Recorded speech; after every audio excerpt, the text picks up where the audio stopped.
Hello viewers, welcome to Science TV. Prime News, I am your host Ben Orangai. In sign language interpreter, the voicing is Gideon Minor. On to first news item. Prince Rahim Aga Khan, the spiritual leader of the Shia Ismaili Muslims, was awarded Kenya's highest Medal of Honor, the Chief of the Order of the Golden Heart of Kenya, C.G.H, by President William Ruto during a ceremony at State House on Tuesday morning.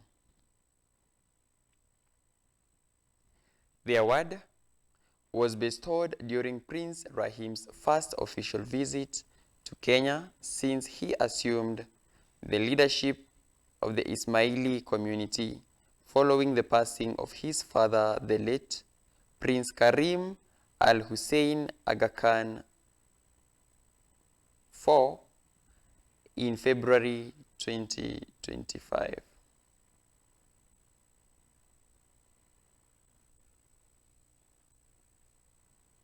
In addition to the ceremony, the two leaders held bilateral talks to strengthen existing partnership and explore new areas of cooperation aimed at positively impacting millions of lives.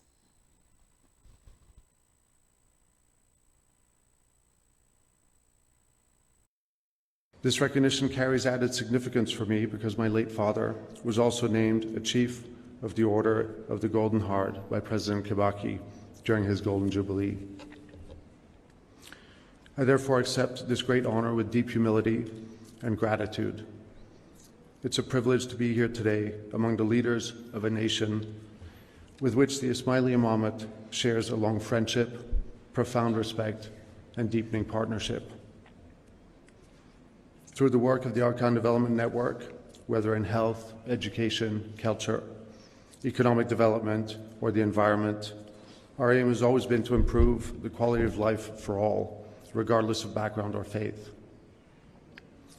We are proud that our programs and institutions serve millions of Kenyans from all walks of life across the spectrum of human endeavour. In Kenya, we have found a government and a society that have consistently welcomed these efforts and supported them with vision and resolve.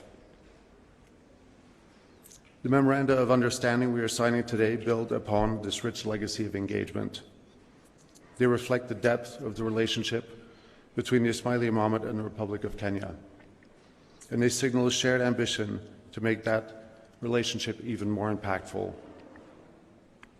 Our goal is to work alongside the government as you tackle the emerging challenges of climate change, urban regeneration, and delivery of public services. Our approach will be to ensure that our programs are meaningfully aligned with Kenya's national priorities and the bottom-up economic transformation agenda. As in the past, we will continue to mobilize not only our own institutional capacity and resources, but also those of our international partners and investors for Kenya's benefit. Kenya has shown commendable leadership in confronting climate challenges. The Ismaili Imamate shares the sense of urgency and importance you attach to these threats. And I'm committed to ensuring that our institutions support your efforts to create new knowledge and new solutions for environmental stewardship. We see promising opportunities for collaboration in areas such as coastal regeneration and climate research, where our institutions are prepared to dedicate increased resources in pursuit of our shared goals.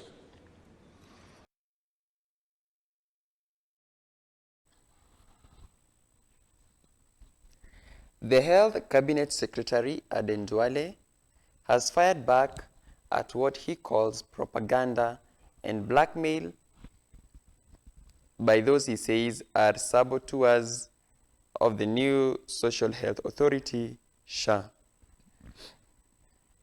His comments comes amid boiling public anger and mounting pressure over persistent fraud allegations within the government's healthcare scheme.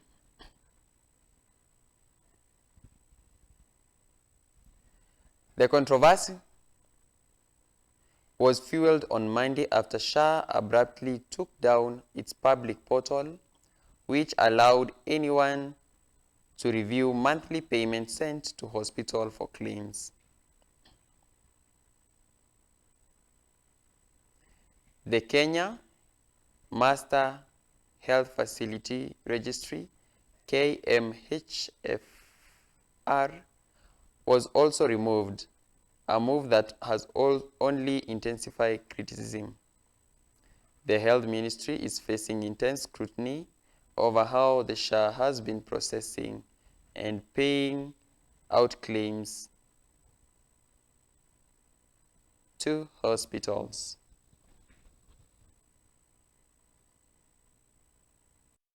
Since I took office on April 1st, 2025, we have intensified the fight. The primary function of our digital system is to detect fraud. We have seen that facilities are looking for innovative ways to cheat the system, but our digital architecture is designed to detect and flag anomalies at every stage of the claim process. 8 facilities in Mandera, 312 patients, we have the names of those patients, went through 8 facilities in one town, in one day, and making the claims to Social Health Authority. Nabwala Hospital in Bungoma falsified claims for multiple cesarean section on the same patient within days and supported maternity claims.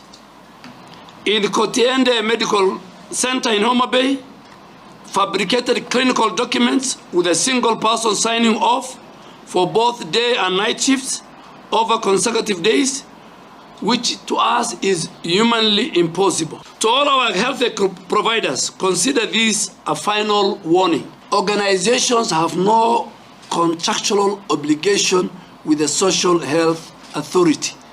That is not provided in the Social Health Authority Act. For example, Nairobi Hospital, Aga Khan, Kenyatta National Hospital, Kenyatta University, any facility, both public, private, faith-based, have individually contracts with the Social Health Authority. So this is a final warning that we are watching. Any facility, any doctor, or any patient to be involved in fraudulent activities will be held liable and will face the full force of the law.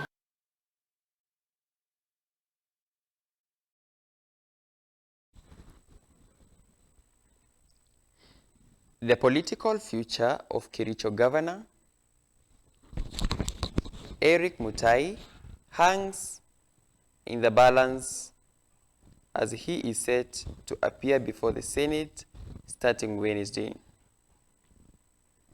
The embattled governor will face his accusers from the Kericho County Assembly in a high-stake hearing that follows his recent impeachment.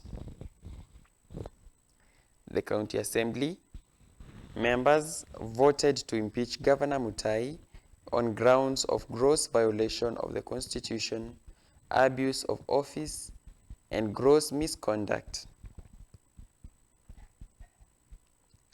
They alleged that he mismanaged public funds and oversaw widespread corruption within his administration.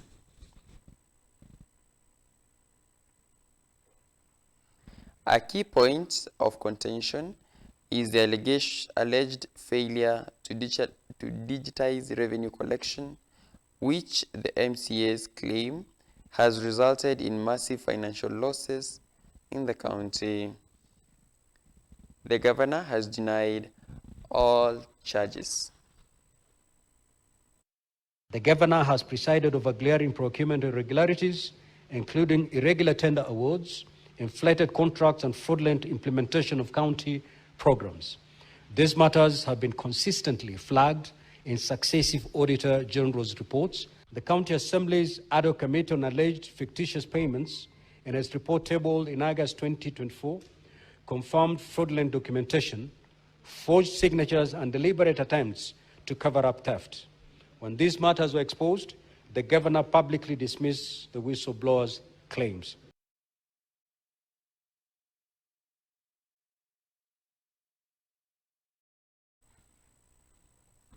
A major standoff is brewing between the Council of Governors (COG) and the national government over the fate of thousands of healthcare workers employed under the Universal Health Coverage (UHC) program.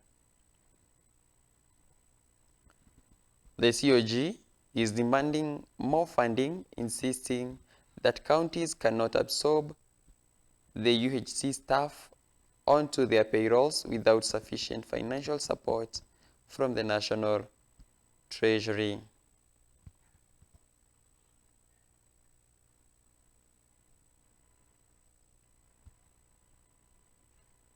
The dispute comes after the Ministry of Health announced it will absorb 7,414 UHC workers into permanent and pensionable terms, following a nationwide headcount. However, the governors have pushed back, arguing that the transfer of the payroll is a national burden that is being offloaded onto counties without necessary resources.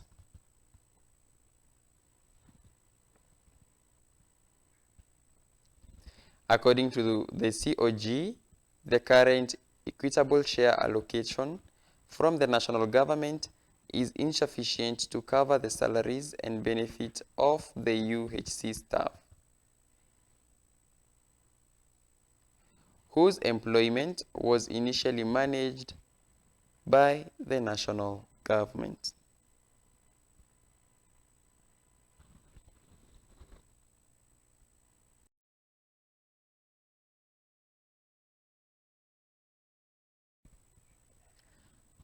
On other news,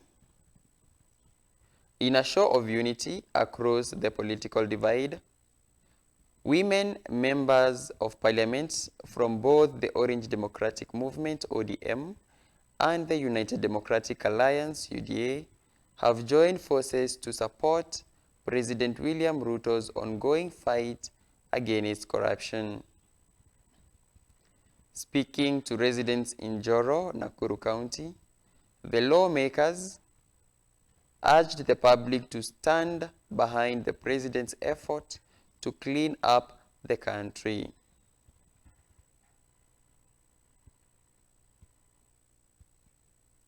They also used the platform to call on Kenyans to reject leaders who engaged in divisive politics, emphasizing that such actions only serve to hinder national progress.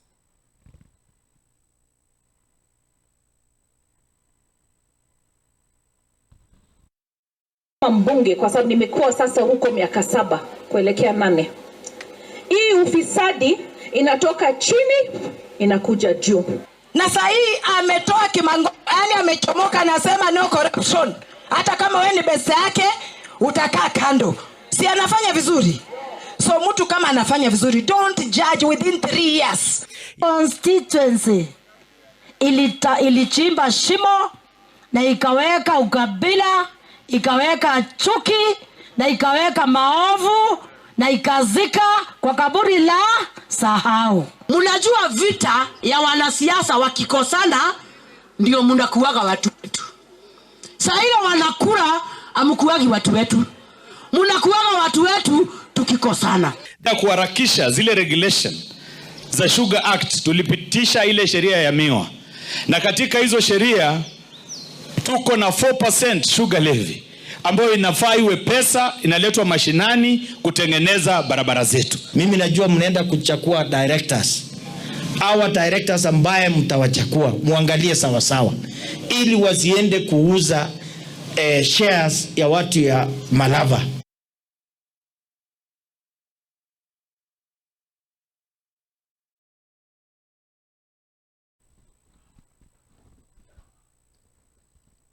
A women's empowerment forum in Siaya County was thrown into chaos on Monday after an unknown individual hurled a tear gas canister into the crowd, causing panic and fear among attendees, including several women members of parliament.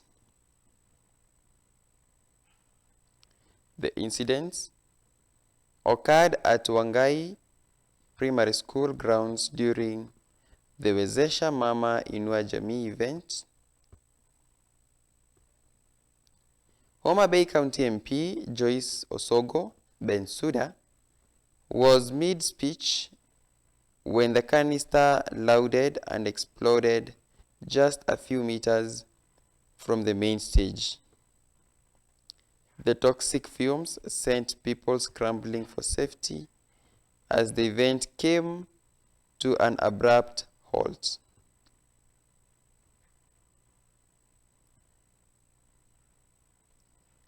According to eyewitnesses, a man got out of a passing saloon car, threw the canister, and then quickly jumped back into the vehicle, which sped off towards Wagai Market.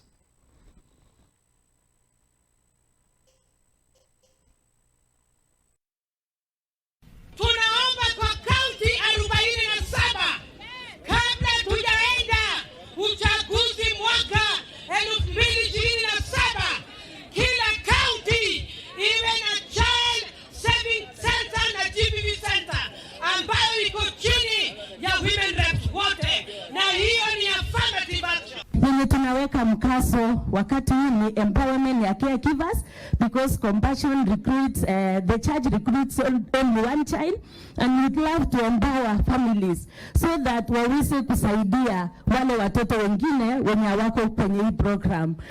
We cannot be coerced to move to the direction which the government wants, because we are intelligent people and we are conscious of the kind of crisis that we have in this country. So we are going to move in the direction which we feel is the right for this country. Na za kusababisha ni kwamba walipotutoa kule tukaja sehemu inaitwa Mayala. Sasa hapo ndio tulikaa tukifikiria serikali itatusaidia. Wakati huo ilikuja ikabeba wengine wetu wakatupwa Kirigiti, Ndaragwa. Nafikiri historia ikijirudia, hata ukiangalia kwa magazeti utayapata.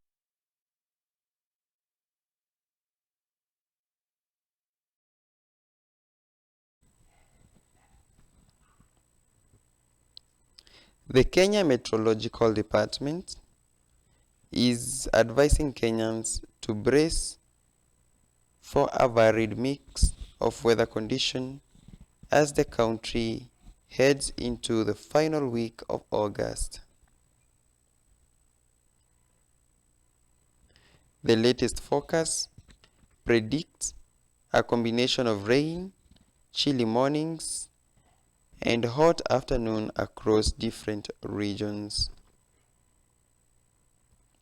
According to the weatherman, strong winds are also expected as the country transitions through the final day of the month. Showers are set to continue in areas around the Lake Victoria Basin, the Rift Valley, and parts of western and northwestern Kenya. However, the department noted that the intensity and coverage of this rainfall will gradually decrease compared to previous weeks. We'll take a short commercial break and then we'll be back with sports news.